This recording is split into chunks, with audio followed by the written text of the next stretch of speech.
कृषि कानून के मसले पर सरकार और किसान संगठनों के बीच 7वें दौर की बैठक काफी सकारात्मक माहौल के बीच हुई और इसके बाद 4 जनवरी की बैठक को लेकर अब उम्मीदें बढ़ गई हैं। इसी को लेकर MH1 प्राइम के सहयोगी वरुण गोयल ने पंजाब के पूर्व कैबिनेट मंत्री और बीजेपी नेता सुरजीत जियानी से खास बातचीत की।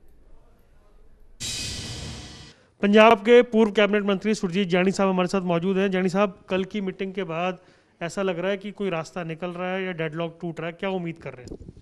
क्यों, वो तो रास्ता निकल ही रहा है। सभी ने बोला है, मीडिया के माध्यम से सभी जो किसान जत्थेबंदियों ने भी कहा है, और 4 प्रपोजल थी, 2 उसमें कर दी गई है और अब 4 की मीटिंग होगी तो अच्छे परिणाम, अच्छे रास्ते की ओर जा रहे हैं और किनारा अब जल्दी मिलेगा और फैसला हो जाएगा। कोई ऐसी बात नहीं।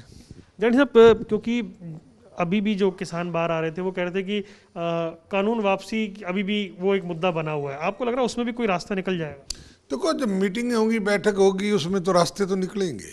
ठीक है, रास्ते ये इनका जो है, ऐसे कोई जब कभी कोई समस्या, कभी कोई जैसे संघर्ष होते हैं तो उसमें विराम देने के लिए कुछ टाइम लगता है, मीटिंगें होती हैं। जैसे कल 6ठी मीटिंग थी और अब 7वीं मीटिंग में हल 100% है ये कि हल हो जाएगा। कल हमने बात की तो एक बात निकल कर आई कि बातचीत बहुत अच्छे माहौल में हुई, अच्छे माहौल में बातचीत हुई, इसलिए हम कह सकते हैं कि ट्रस्ट बिल्डिंग भी थी, भरोसा भी बढ़ रहा था। तो मुझे आपको क्या लग रहा है? वार्तालाप जब तक चलती है, जब अच्छे माहौल में होती है, जब तो चलती रहती है। जब टूटनी होती है तो फिर आगे वार्तालाप होती नहीं है। तो अच्छे माहौल में वार्तालाप होती है तो उसका संदेश अच्छा ही आता है, कभी बुरा नहीं आता।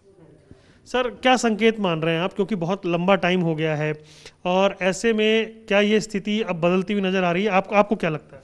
नहीं, ये फैसला हो जाएगा। ठीक है, अब यहाँ 35-36 दिन हो गए किसानों को, दिल्ली में बैठे हैं, परेशानी का भी देखो, ठंड सर्दी का मौसम भी है और घर से बाहर रहना को किसी को आसान थोड़ा ही है।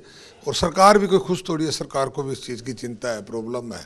पर कुछ मजबूरियाँ सरकार की भी होती है, किसान जत्थेबंदियों की भी है, और सब तालमेल से ये सब दूर हो जाएगी। पहली बार ऐसा हुआ, किसानों ने भी अपना ट्रैक्टर मार्च जो था पोस्टपोन कर दिया और चीज़ों को टाल दिया, यानी कि सकारात्मक संकेत दोनों तरफ से आ रहे हैं। ठीक है, यही है। और क्या है इसमें, क्या है कि जत्थेबंदी ने अब ट्रैक्टर मार्च है। देखो, मैं जत्थेबंदियों से एक ही प्रार्थना करना चाहता हूँ कि जब हम कोई चीज़ का अपना ताकत या शक्ति बल या कोई रोष दिखाते हैं, इसीलिए मुजाहरे किए जाते हैं, इसलिए इकट्ठ किए जाते हैं, इसलिए धरना दिया जाता है। अब इससे बड़ा ताकत तो आपको नज़र नहीं आएगी। हम ट्रैक्टर रैली करें तो इसके आगे तो बहुत छोटी चीज़ है। अगर गांव में और शहर में कहीं बीजेपी के वर्कर के घर के आगे बैठे, ये छोटी चीज़ है।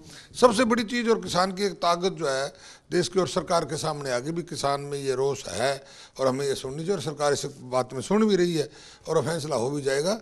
तो इसलिए बाकी की सभी पोस्टपोन इन्होंने जो गाँवों में या शहरों में, पंजाब में जो बीजेपी के वर्कर के किसी के घर के आगे बैठे हैं, तो सब हटा लेने चाहिए और यहाँ जत्थेबंदियाँ बैठी रहे हैं। बाकी सब लोगों को घर भेजना चाहिए, जितने भी यहाँ बैठे हैं।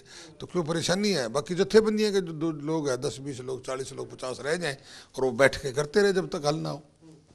उम्मीद कर रहे हैं हल हो जाएगा जल्दी? हाँ, क्यों नहीं होगा? ये तो उम्मीद क्यों है, आस है पूरी है, 100% हल होगा। ये थे हमारे साथ सुरजीत जियानी साहब, जो कह रहे हैं कि पूरी उम्मीद है कि अगली मीटिंग में काफ़ी कुछ रास्ता निकल आएगा और ये मामला हल हो जाएगा। कैमरामैन आदित्य पांडे के साथ वरुण गोयल, MH1 प्राइम, दिल्ली।